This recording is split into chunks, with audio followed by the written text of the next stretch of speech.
Yes,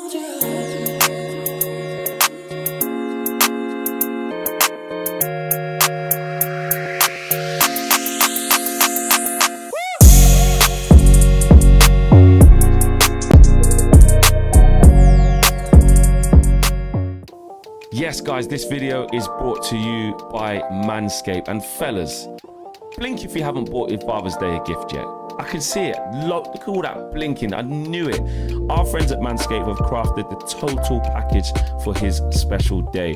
Whether it's for the boys downstairs, his beard, or even if it's for boxers, Manscaped has all the bases covered. Head over to manscaped.com and get 20% off and free shipping. This all-in-one kit comes with a beard hedger, which is Manscaped's most advanced beard trimmer, as well as shampoo, conditioner, oil, and balm for your pups' beard. It also comes with a brush, comb, scissors. Your dad's gonna be a new man, and no beard kit will be complete without the Manscaped Handyman face shaver as well, for that smooth finish which we know your dad's gonna need.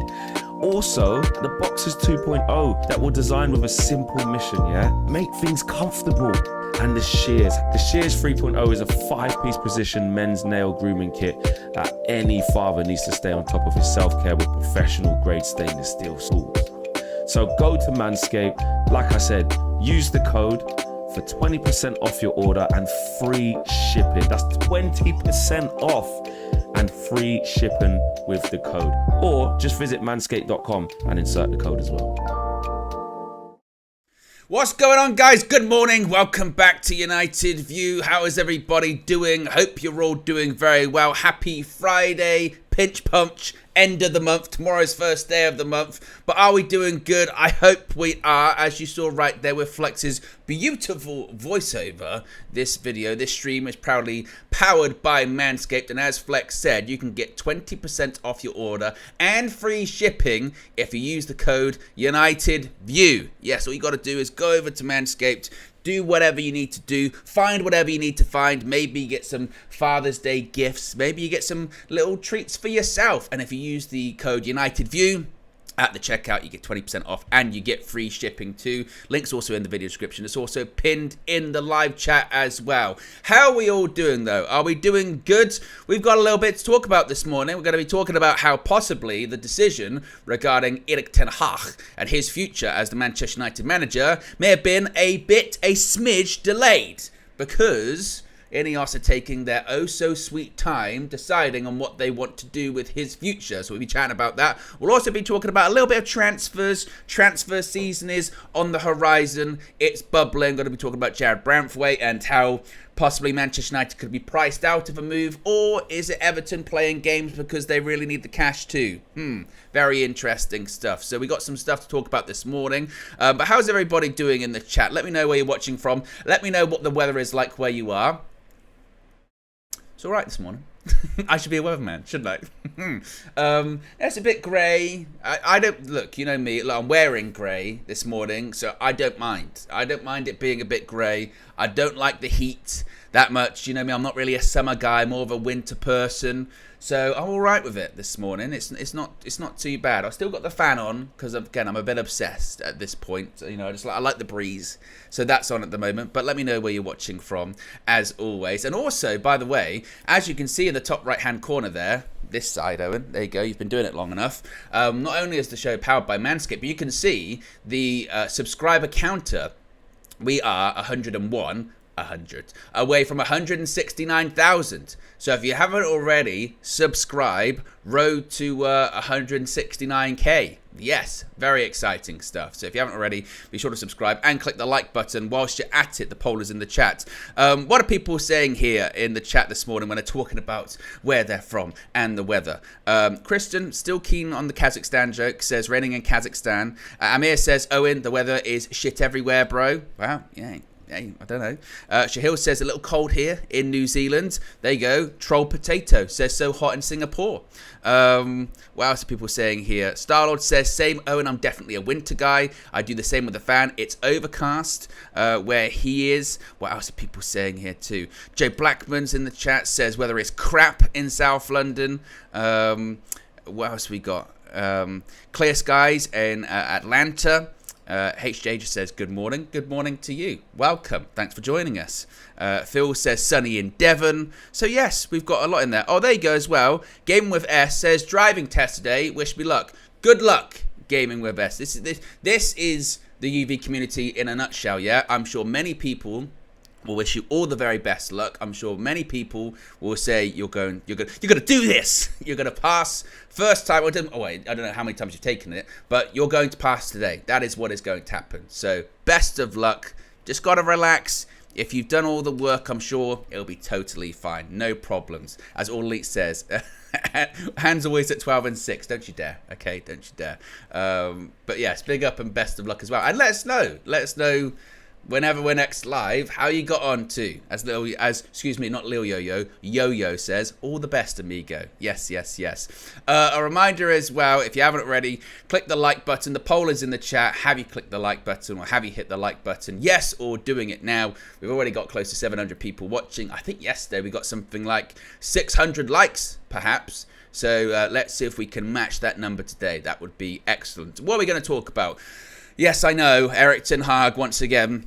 It's like, transfer season's on the horizon, don't you? Because we have to talk about the same story over and over and over again with no real development. And I suppose the latest development with Erik ten Hag is there is no real development, and there may not be a development, at least for the remainder of this week, today, Saturday, Sunday. You never know.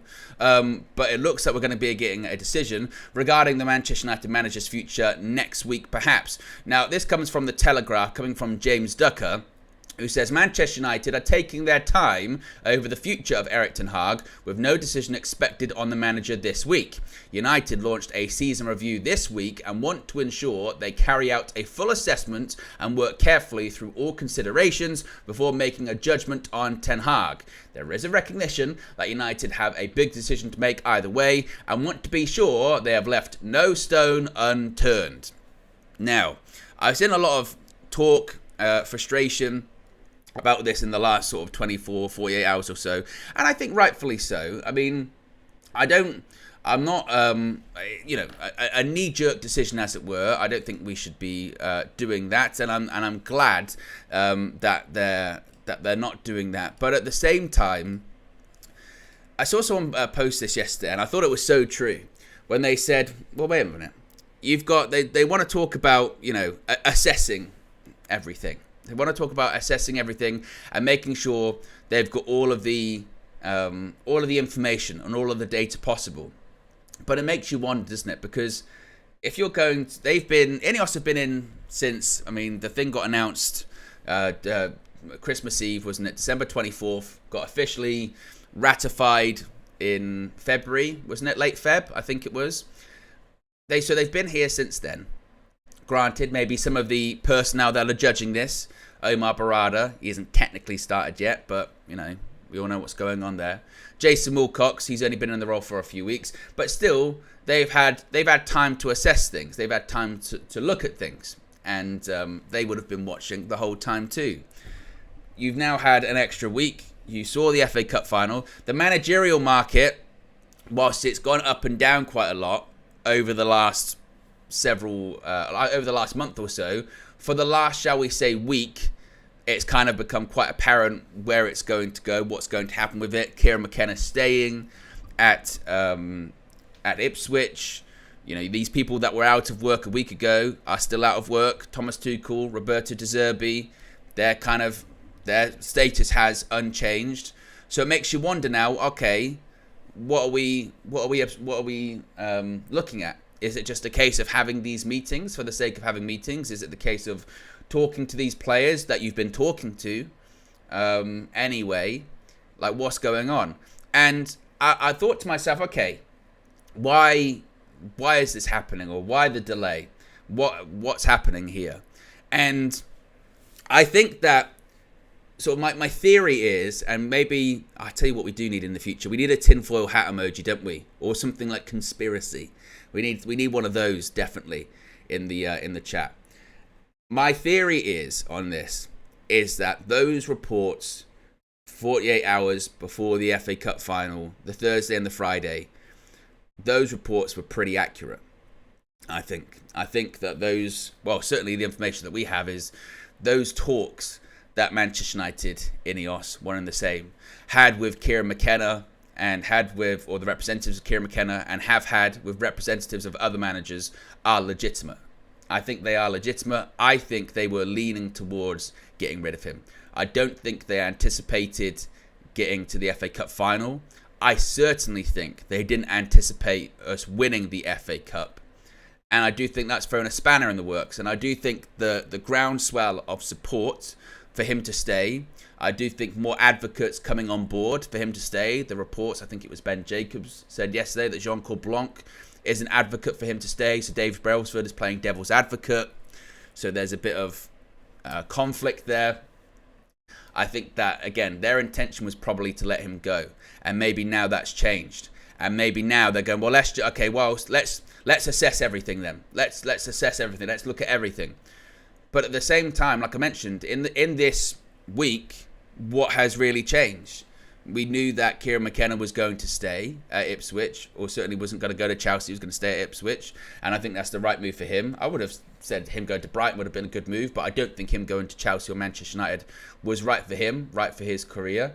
The people, as I mentioned, that are available, they're still available. De Zerbi, Thomas Tuchel. So if they wanted to go in a different direction, that's there. So you now wonder, okay, what happens going into next week that they don't know? What information that they have that they don't have are they going to get in the next few days? Which is quite curious. I don't know. Some people might look at it as they're making they're getting distance from the FA Cup final. So if you get distance from the final, the sort of joy or emotion attached to it kind of dissipates a little bit, and people start going, no, actually, maybe the season was a bit rubbish, or, oh, actually, now that it's been a week since the FA Cup final, it's been a couple of weeks since the FA Cup final, I feel a little bit differently now. I don't know. That could be like a communications and PR point of it. My concern is that we cannot move forward until a decision either way has been made. We have lived in this state of purgatory for, gosh, who knows how many months now.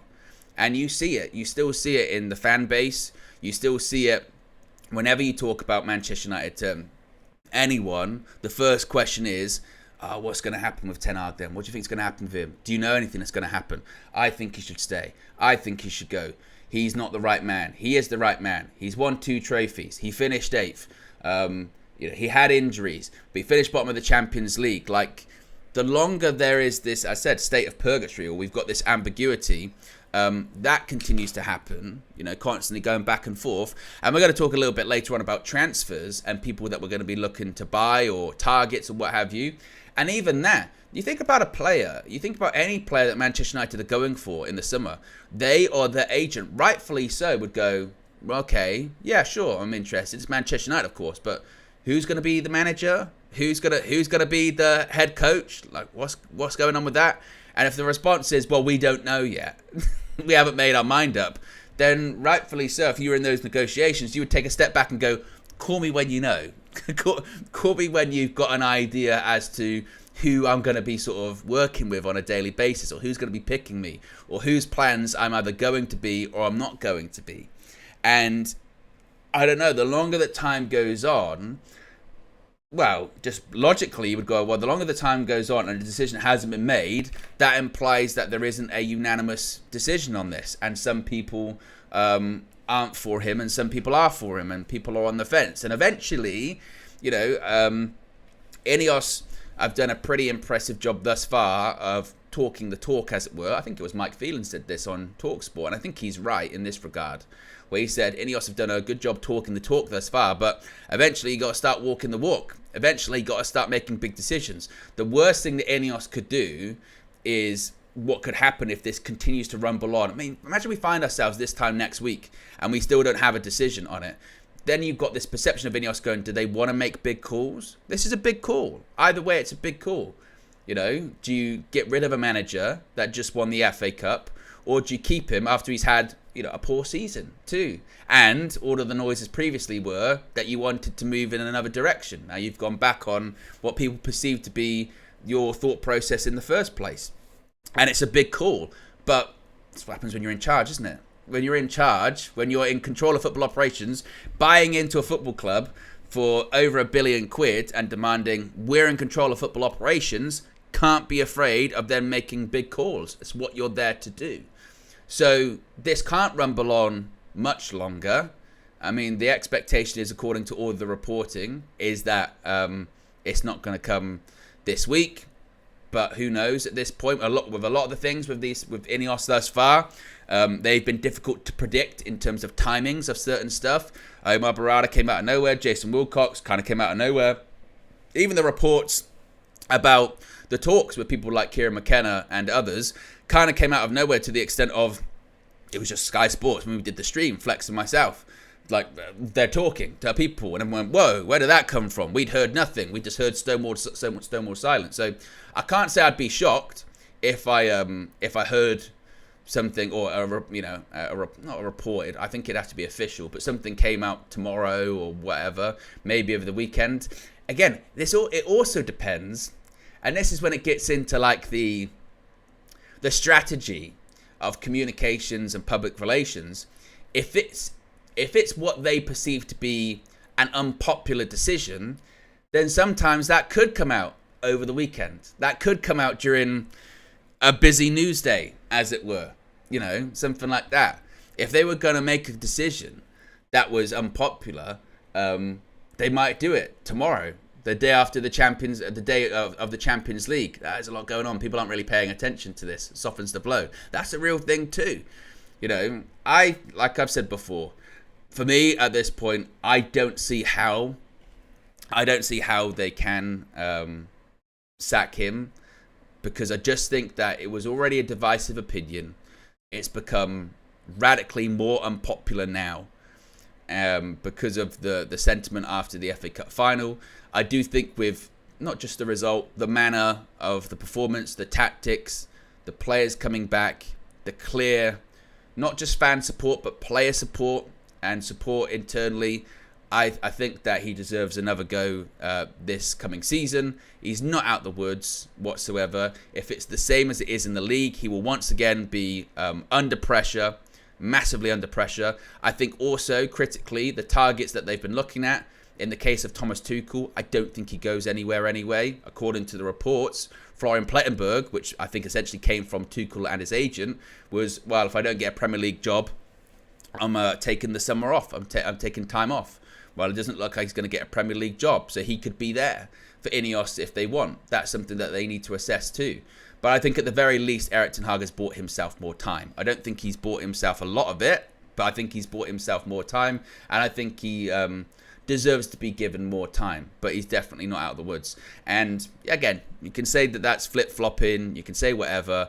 I'm definitely not.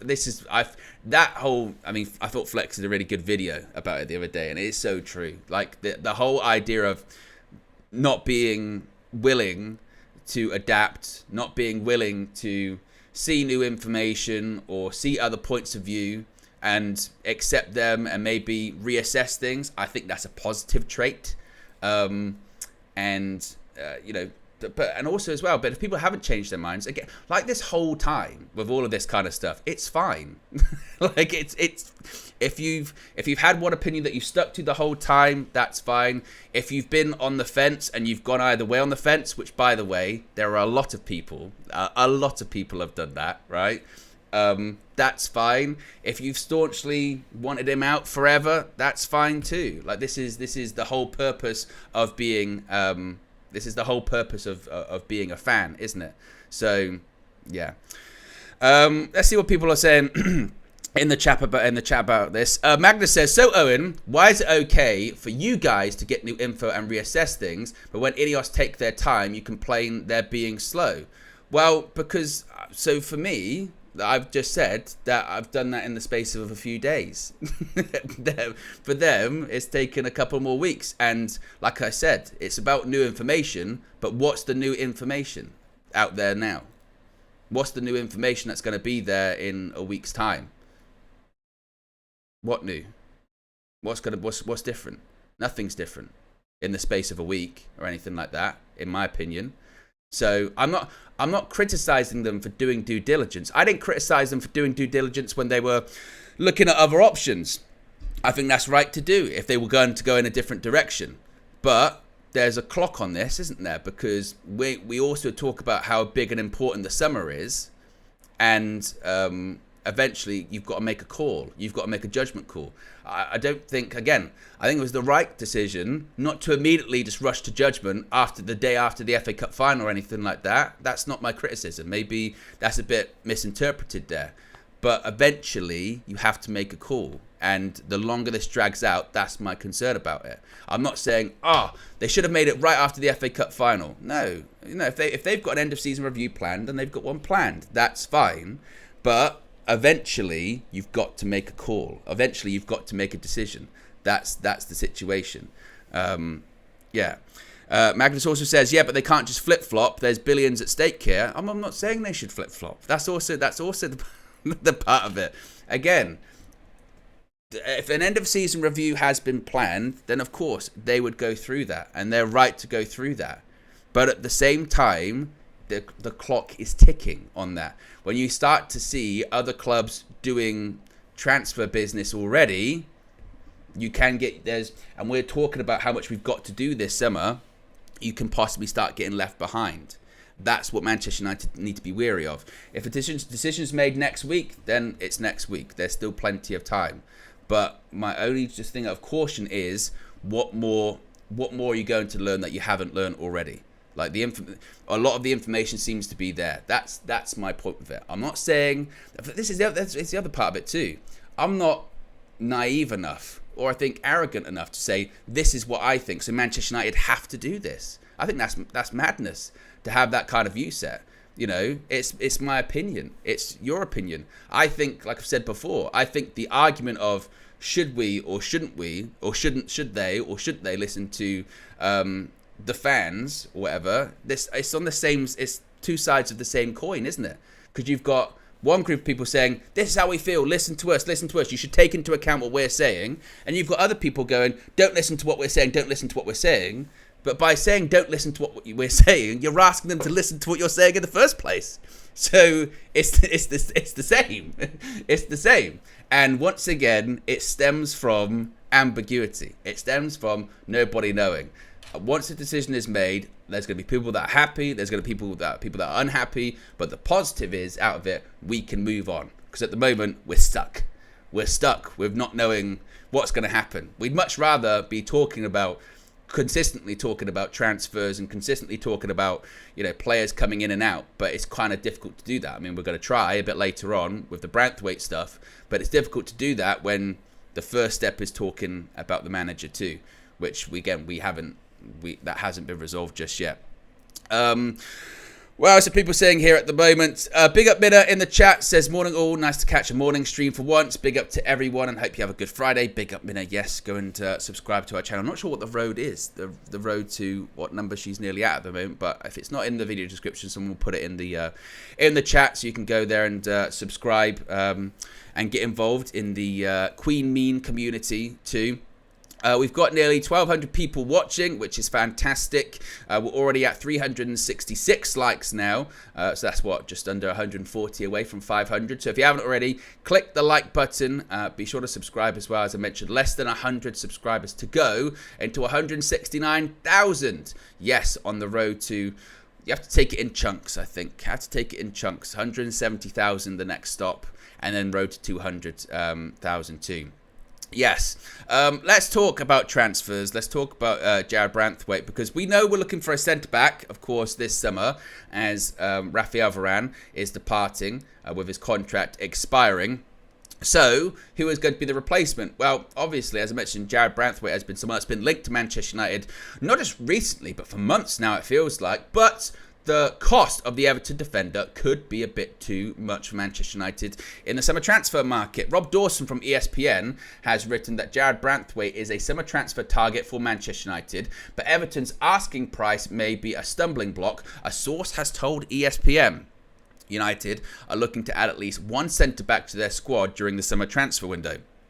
It continues by saying, there are concerns that, having become a key part of Sean Dyche's team, Everton could demand as much as £75 million, dollars, it's ESPN, for Branthwaite. The 21-year-old signed a contract extension in October, which could keep him at the club until 2027. So a possible asking price of 75 million quid, a contract that keeps him at the club until 2027 too. Continues, United would ideally like a right-sided centre-back to replace Rafael Varane and a left-sided centre-back to act as cover for Lisandro Martinez. But there is a possibility that Everton's asking price for Branthwaite, who is left-footed, could convince the recruitment team to focus on signing a right-footed player instead. United are hoping to strengthen a number of positions over the summer. As well as a centre-back, there are plans in place to sign a midfielder and a striker. Work has also been done to identify wingers who might be available, but sources have told ESPN the position is lower down the list of priorities. So there's actually quite a bit there. There's quite a bit to sort of take in, isn't there? First of which, 75 million for Branthwaite is ridiculous. He's not going to be bought for 75 million quid this summer. Well, if he is, it's not going to be by Manchester United. No doubt. What I looked at this after, and I'm back, apparently. There you go. I'm back. Magic. Like magic. Yes, I was saying, Everton, Sean Dyche, hack the stream. Everton find themselves in a financial pickle, which, look, they need to sell. I think it's by the end of June. I think they have to sell by the end of June. And because of that, they're really in no position to demand 75 million quid. They're in no position to be like, oh, you just signed a new contract, and we need this big money. Otherwise, we just won't sell. That's just not going to happen.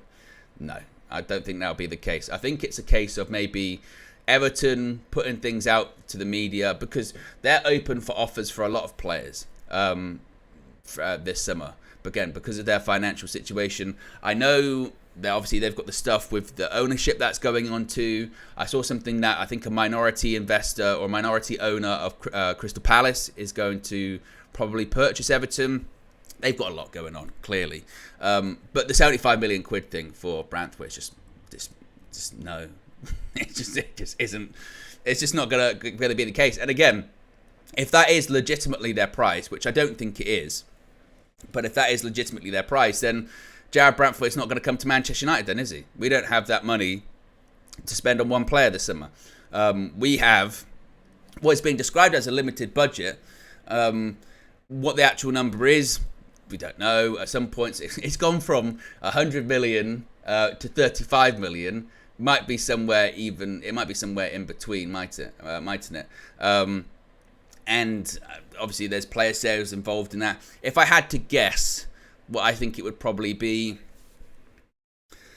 I mean, you're looking at the sales of, like, and we did this the other day, didn't we? We're talking about, Sancho and Greenwood possibly going. That could probably get you about 100 million quid, perhaps. Maybe that's the kind of money. I was disconnected again. That's good. Probably something like, I don't know, 150, 175 million, I think, total this summer when it comes to player sales and the transfer budget. And if that is the case, would you be willing to spend, I don't know, over a third of your budget on a centre back? And that's what Manchester United need to do better, don't they? That's what Manchester United need to do better, than we've done in the past. I mean, if we did sign Jared Branthwaite for 75 million quid, then I think rightfully so, the narrative could be, what's different? What have we learned? What have we done? That's what we would have done in the past. Young English centre back that we look at and go, yeah, he's the one. And in reality, he should cost like 40, max 50 million, something along those lines. And then we spend 75. Then he comes to the club, we realise, not really a 75 million pound player. We've also, during that time, bumped up his contract to like 250k a week. And we go, we find ourselves in a bit of a difficult position. So I see that report and I say to myself, one, that's just not going to happen. Now, Branthwaite could easily become a Man United player this summer. I do think United are interested. All of the reports and quite credible people are saying that Branthwaite is definitely on the list of United, and United are definitely interested in him. So I have no doubts about that. But at the same time, 75 million quid, I just don't see that. And that would be, when you've got to start looking. That's when you got to start looking at other people for other prices. And also, that's when you got to play hardball with Everton. Go back to them and go back to Branthwaite's agents and representatives going, look, we want you. We're interested in you. But they're pricing you out of a move. Like, if their insistence is 75 million quid, then sorry, but you're just not going to become a United player. And by the way, we'll move on to other people. That's the other thing United have not been good at in years gone by, is we've been so hyper-focused on one player in one position that if they do start playing games or they do start overcharging or what have you, we go, oh no, but we're really desperate because we haven't really gone, we haven't done the due diligence to go for someone else. We haven't looked at alternatives.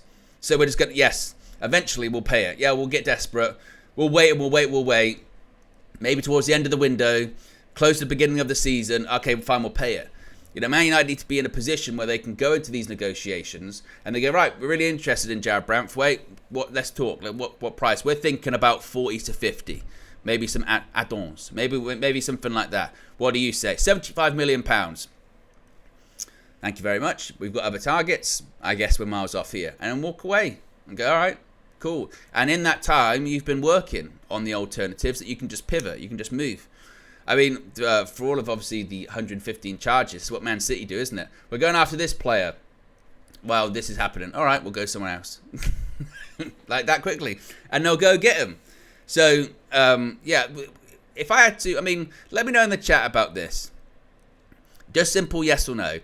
Do you think Branthwaite will be a Manchester United player come the end of the transfer window? Do you think that there is actual legs to this one? And also, I suppose, yes. If it is yes, how much do you think we'll sign him for? Because I still lean into, I think we might end up getting him. But definitely not for that price. Definitely not. A lot of people saying no. No. All Elite, no. Jay Blackman says no. Kristen says yes for 55. Nikhil says yes. Yusuf says no, too pricey. And it must be said, not for 75 million quid. This is just, are we going to get him? If we were going to get him, it'd be much less. Savage says, I don't see Barada do this. Starlord says, but he's only worth 50 max. No. Jeremy says no. A lot of people saying no. I wouldn't be shocked if he ends up becoming a United player. But I think we need more than one centre-back anyway. So that would be my concern too, is that if we sign him, he has to be one of two, I think, not one of one. And if we're looking to get more than one centre-back, then maybe he is too pricey. That's when you go into... I know lots of people are still hyper-focused on Todibo, aren't they, from last summer? With the interest there, obviously there's the connection with Nice. There was the interview that he did with the Daily Mail the other day, talking about Ineos coming in to Nice and how they've changed the culture and what have you. I think a lot of people are quite focused on him. I think people are quite focused on the guy, I forget his name off the top of my head, from Fulham, the free transfer. But then a lot of people are interested in him. Obviously Chelsea, Newcastle, Tosin, that's it. Lots of people are interested in him. But I think a lot of people are looking at that going, Tosin and Todibo. Those two, get those two in. And you would think with the Todibo one, they would have a leg up because, of course, there is the Ineos connection. Keep him in the Ineos family, if you will. But there'll be other people interested too. I mean, that was a surprising thing last year, wasn't it? Because I remember Todibo, was it in January? I think it was in January when Spurs were allegedly in talks with Todibo and they were interested in him and they were chatting and rightfully so. A lot of people said, hey, Ineos, are you allowing this one to happen? What are you doing here? But at the same time, it'll be interesting to see how they would pull that one off because, of course, they've got to do the thing. Is it by tomorrow? By June 1st, I think it is, about the deadline for, obviously, the clubs playing in the Europa League and Ineos' involvement in Nice and maybe surrendering control of football operations there. If then Todibo does go from Nice to Manchester United, does it raise any red flags? Probably not, because players still go from Salzburg to Leipzig all the time. I mean, Benjamin Šeško is an example, of course. Haaland he didn't go from them, but people have in the past. That's my point. People have gone from Salzburg to Leipzig a lot. So maybe it wouldn't. I mean, and also as well, City. My goodness me, the amount of people that bounce around City Group is ridiculous. You know, you get people that. I mean, you know what's really weird with this? It's not even a Virgin Media thing. My internet's actually fine, because when I disconnect, the chat continues. The chat continues, and all of the internet stuff works. It's my software just keeps disconnecting for no reason, which is very strange. Very, very strange. I don't know what's going on with that. And then it also as well, it lies. It lies to you, because it disconnects and then it comes back and then it pretends that nothing's happened. Like usually if you like disconnect for a little bit, it will say, oh, for this percentage of the time you've been not online. And then it just lies. This thing's you're a liar as well. What a disgrace. Maybe it's the gremlins are fully in the system today. And I can't even cuss out Virgin Media. That's the problem. Usually I would. Usually I'd be like, it's Virgin Media's fault, but it's actually not. It's not their fault today. What a disgrace. Well,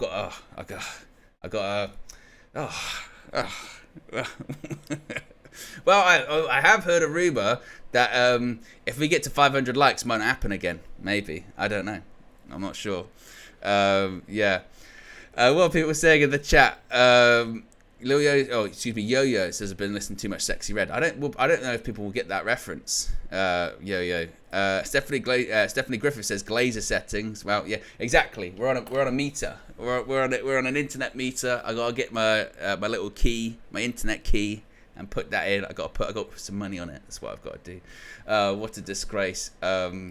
Yeah, but that's the latest when it comes to the Jad Branthwaite thing. I mean, I think he'll be continued to link to Manchester United all summer, realistically.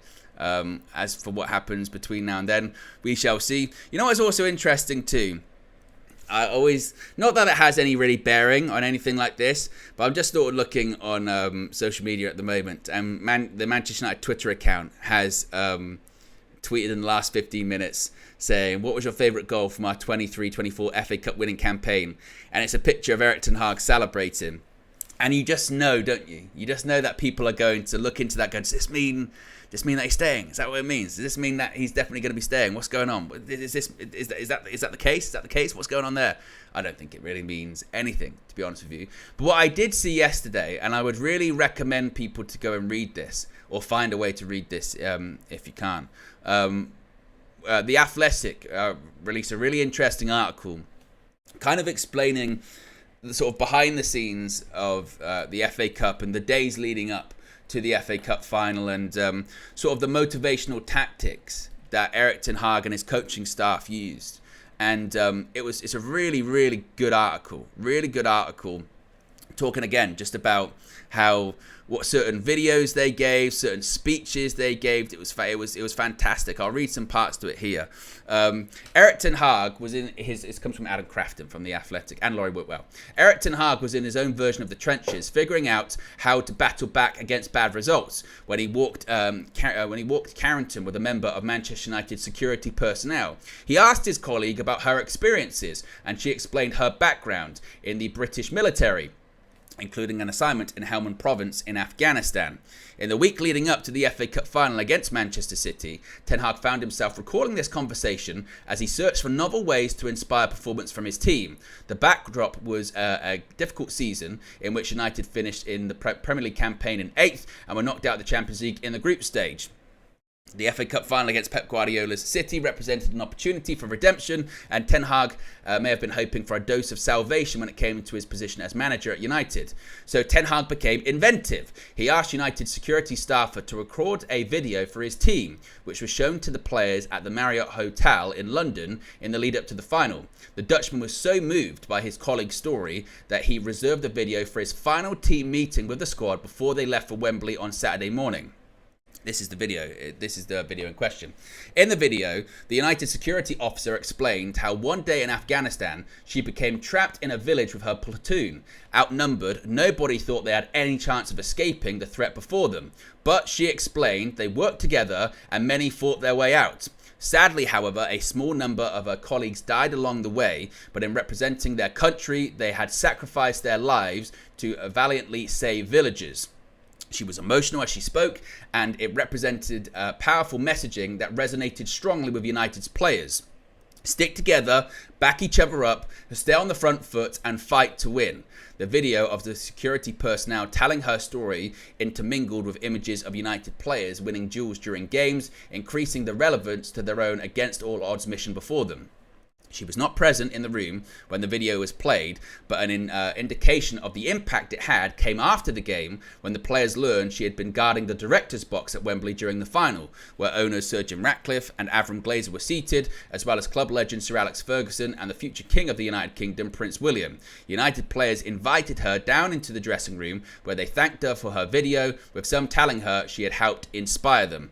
Now, it then continues on talking about some other videos they used. Mitchell van der Gaag used a video as well. It was a speech, actually, from Al Pacino. There was also an interesting part of it, too, saying that Steve McLaren, the assistant manager at Manchester United, has become responsible for set pieces since Eric Ramsey's departure, and he chose Kobbie Mainoo to mark Erling Haaland due to his strength, and was proved right when the 19-year-old outmuscled the 6'4" striker at a late corner. I mentioned there was also the part about the Al Pacino video too. There was Mitchell van der Gaag. He had a tactical meeting on Friday afternoon where it became clear that Amrabat was likely to start ahead of Casemiro. Before delivering the plan, van der Gaag presented a video of his own. This time it was an edit from the 1999 sports movie Any Given Sunday, and the iconic speech given by Tony D'Amanto, played by Al Pacino. It's cut between Manchester United players on the pitch. This video is actually on social media. I think it's Mike Phelan Coaching at MP_coaching_1. The actual video, clearly, that they used is on social media too, and it's quite an inspiring video. It is it's excellent. So I thought that was a really interesting sort of behind the scenes look at how they motivated the players. I think the story about the security personnel who had been in Afghanistan and Eric Ten Hag being so moved by that story that he asked her, hey, could you record something? I want to show it to the players. I want to inspire them. We're going to do it, turn it into something.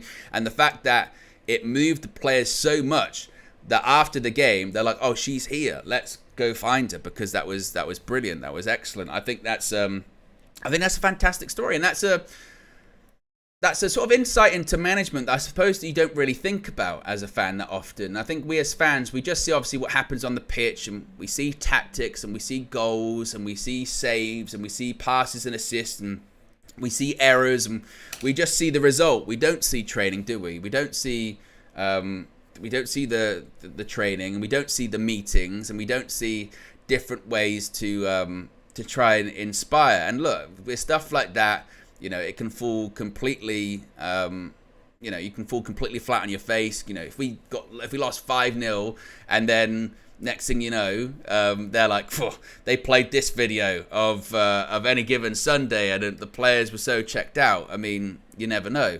But I do think that's a great story. I do think that's a really fantastic story. And it does paint the picture once again of a very unified and united dressing room. And it also does paint the picture of Eric Ten Hag, someone that his back was firmly up against the wall, wasn't it? Firmly up against the wall. He knows that there was a strong chance, and it still might be, that game was his last game as Manchester United manager. And they find all of these different ways to inspire. And also, because it really did fit. It really did fit the circumstances, didn't it? In the sense of, obviously, look, Manchester United were the underdogs that day anyway. But I mean, truly, as a manager, he was a bit of a lame duck. It was like this guy's going to lose. He's going to lose his job as well. They've got no chance. This is the Premier League champions. This is the best team in the world. This is the team that won the Champions League last season. They won the treble last season. You know, they got the best coach in the world. They have no chance. And I think even a lot of United fans, myself included, I thought, you know, penalties maybe. Didn't expect us to win it. I don't think a lot of people did. You know, I think there was hope. It's a cup final. It's a one-off. Anything can happen.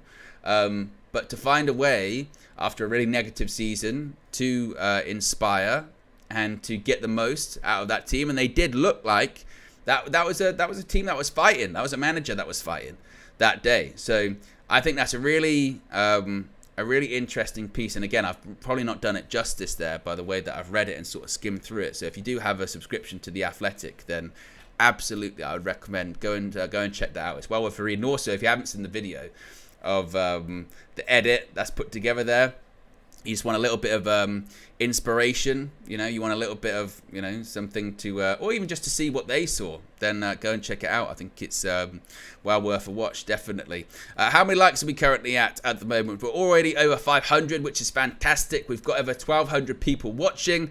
So if you haven't already clicked the like button, we're less now than 100 subscribers to go, and to 169,000. Yes, I wonder when that will be hit. A reminder too, if you haven't already, if you missed the intro, this video is proudly powered by Manscaped. You can get 20% off your order and free shipping if you use the code UnitedView at checkout. All you need to do is go over to their website. You can go and find whatever you need. Father's Day is on the horizon. I didn't even realize that, by the way, until the video was playing at the start. They said blink if you didn't realize it was Father's Day. I said sorry. Then I remembered, yes, always in June. So Father's Day definitely on the horizon. So if you're looking for something a bit special for your dad, for your pops on Father's Day, or, you know, if you're just looking for something for yourself, maybe something you just go, tell you what, yeah, I want to level up my grooming. You can do that indeed. All you got to do is use the code UnitedView at checkout, get 20% off, and you get free shipping. Links in the video description. It's also pinned in the live chat too. So there's lots of different ways that you can save yourself some pennies and pounds, whilst also, like I said, upgrading your grooming, or also getting a gift for a loved one too. Yes, I can see the guys from United District in the chat saying we love Manscaped. Yes, What the Devil also is out, that came out last night. So if you haven't already, be sure to check that out. Dylan and Kane were talking to Marcel, who's been, Marcel 10 books has been very... Well, do you know what it was, actually? When we did the full view on Sunday, I was expecting a bit more of a joyous Marcel, but he's been a bit downtrodden a little bit. He was a bit like, I still think this might be the end, maybe. This might be the end for Erik ten Hag, and he's concerned about this. I've not been able to get a good grip on him the last few days. I've seen on Twitter he's still saying that he would cheat for De Zerbi, I think. He's not a fan of Thomas Tuchel. Of course, he wants Erik to stay. It's a difficult one. But if you want to get more from the man himself, you can check out What the Devil last night. It's well worth a watch. A reminder what's on tap for today too. We're going to have an episode. Well, we are I won't give too much away. We are going to have the Trinity today. We are. It might be the most difficult to produce episode of Trinity we've done thus far. I mean, we've never missed an episode, ever. I mean, I don't know how many weeks we've been doing it at this point. We have never, ever missed an episode. So I think was it 18 or 19? We've never missed one. This week is a difficult one to do, considering two people are not in the country to do it. And if you've been watching KG's channel the last few days, you'll realize his internet is next to zero. It's worse than mine this morning. So yeah, there will be an episode of the Trinity today. I can confirm that. That is my scoop. That is my exclusive. There will be an episode of the Trinity that will be coming out at 6 p.m. Whether or not what that looks like, I don't know, but there will be an episode. We will not let you down. Akash with the super chat says, I'll give 50 memberships if we get Branthwaite for 40 million. It ain't happening. I'd convert Shaw as a backup left centre back to Leacher. Focus on Tadibo, please, Wilcox and co. Well, I'll hold you to that one, Akash. I would tend to agree. I don't think you probably get him for 40 million quid. But hey, look, 50 memberships. 50 memberships. Aurea says, I hope it's a live one. It's not a live one. It won't be a live one. Again, the internet situation for KG That Comedian is non-existent. So yes, it won't be live, but it will be 6 p.m. There will be an episode of the Trinity out. I can confirm that as a scoop. Big up to everyone that's tuned in this morning. Be sure to smash a like on the like button. Be sure to subscribe bottom right hand corner. Have a great Friday, and we'll see you later on with the Trinity. I'm out of here. Peace.